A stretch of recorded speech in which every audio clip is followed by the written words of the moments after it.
Good morning. It's now exercise time, so I'm just closing off this work. I'm going to do my 1 hour stint, and I'll be talking to you while I'm on the road. This morning I want to talk about diabetes 2. Reason being, it's about a year now, just over a year, since I was not diagnosed with diabetes 2, but on that borderline sort of line for stepping into being a diabetes 2 person category. And I'm actually going for a checkup. I go for a checkup now every 6 months to check on where my blood glucose, etc., is, to see that I'm maintaining a healthy intake of the right balanced diet. And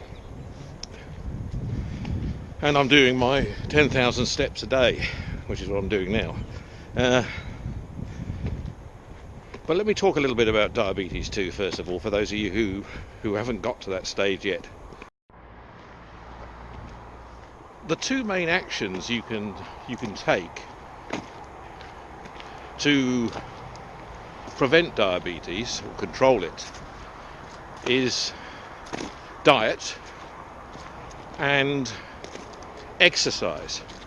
I would say to control diabetes 2, you're probably looking at about 80 or 75 to 80% of that effort has got to be in diet, what you put in your body, and the other 25% is, or no, let's say 75%, or 75% diet and 25% exercise. So what you put in your body is essential, and it's not just simply cutting out sugar or cutting out certain fats or eating blueberries every day, although that is good, but you've got to get that balance 100% right, and that's probably the most difficult thing I have to deal with. Not the exercise, that's easy. You just got to discipline yourself to do a 5-mile walk every day or whatever. What's more difficult is eating properly, especially when you've got other people in the house who eat everything, so the burgers and the fried chicken and the fish and chips, sausage, bacon and egg, etc. Can't be avoided. But it's having that imbalance with all the good things as well, and trying to keep on top of it. Now I know my diabetes level is about 6.8 now. It's gone up. It was 6.1. So in the last 6 months it has shifted in the wrong direction. Now I'm hoping it's because in that last 6 months I've had shingles, so I didn't get any exercise done, and shingles has an impact on body glucose levels, which makes quite a significant difference. So I had to get through that shingles episode first. But on the 4th of December, I think it is, I'm having a set of tests done to see how I've managed to counteract that, and we'll see. But anyway, my message to everybody out there, I would say, if you're 40 and above, start checking this out. Start checking your glucose levels for diabetes 2, because it does creep up on you. It does creep up on you, and it's better to prevent it than start getting treated for it with medication at a much later date.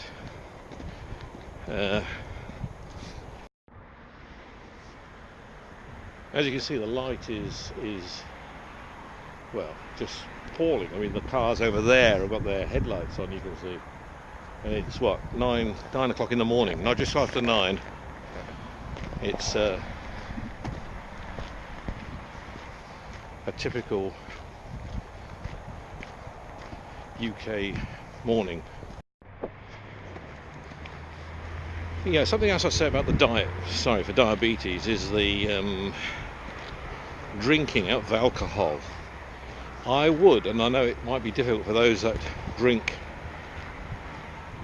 every day. I'm not saying heavy drinkers, I'm saying they may have a beer or a couple of beers in the evening after work during the week. The ideal situation is to start disciplining yourself where you can stop drinking during the week. Or if you are finding that difficult to do, try and cut it out a couple of days in the week to start with, and then even if it's just a glass of wine you don't have, or whatever, you know, it's very, it makes a difference. You know, if you're 40 and you're having that sort of intake now, when you get to 60, you're going to feel it. Now, I know some of my Lindisfarnians out there are going to say, no, you should start drinking more when you get to 60. Yeah, and I suppose it's an idea sometimes.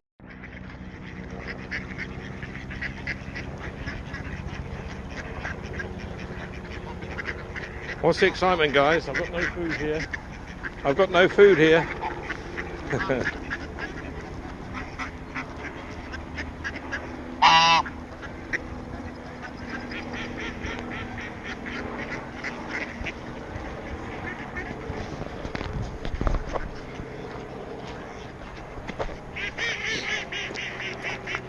Crackers. I've got to say, crispy duck is one of my favourites when I go to a Chinese restaurant. Yeah, crispy duck. So, just getting back onto a little bit onto the diabetes issue, with the drinking side of it. Yeah, I think it's a piece. I think it's a good idea to try and get into a routine where drinking becomes a weekend activity only. It's tough, I know, but trust me, it is the right thing to do, and it becomes an enjoyable practice. It makes the weekends even more enjoyable then. But I'm thinking of the health and how good you feel. Let's be honest, people when they drink, when you have drinks, it's great when you're unwinding and you're chilling out. But the after feeling the next day, you don't feel good, do you? Let's be honest. You're not at your best. You're not thinking at your best. You're not doing your best. And it's that which I'm really saying is, I've learned the hard way. And I can point these words of wisdom to people who've still got to go that far, as I have. So, my message to the children, to the kids, is when you see dad or mum pouring a drink, beer, wine, whatever the case may be, during the week, have a little word in their ear and say, do you need that now, dad, mum? And try and encourage them to only drink at the weekend. Okay? There's a rainbow coming up over there, see? I don't know if you can see it, because I can't zoom on this camera. So yes, try and encourage them not to drink during the week.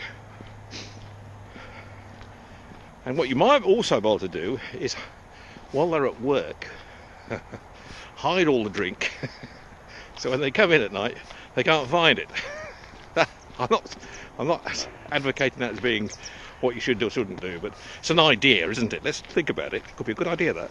Hide all the drink and just get it out at the weekend for them as a special treat. In fact, a special treat when they come in on a Friday night, pour them a drink, but hide the rest of it.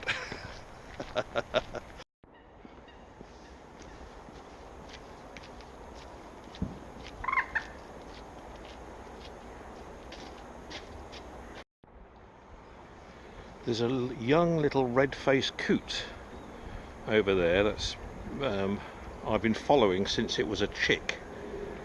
And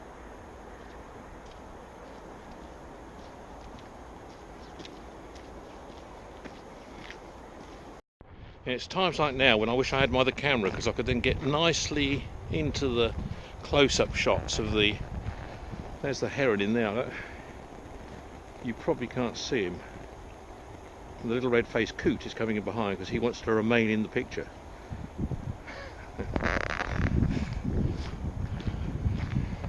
Yeah. Actually, I just came out for exercise today. I didn't come out for a full-blown filming session. Yeah. During the week, my day, the first hour after I've taken Mikey to school, my first hour is this exercise routine, which is just an hour, and I get about five, sometimes 6 miles in, depending on how many times I go around this lake, and then get back, have a shower, and get into the work.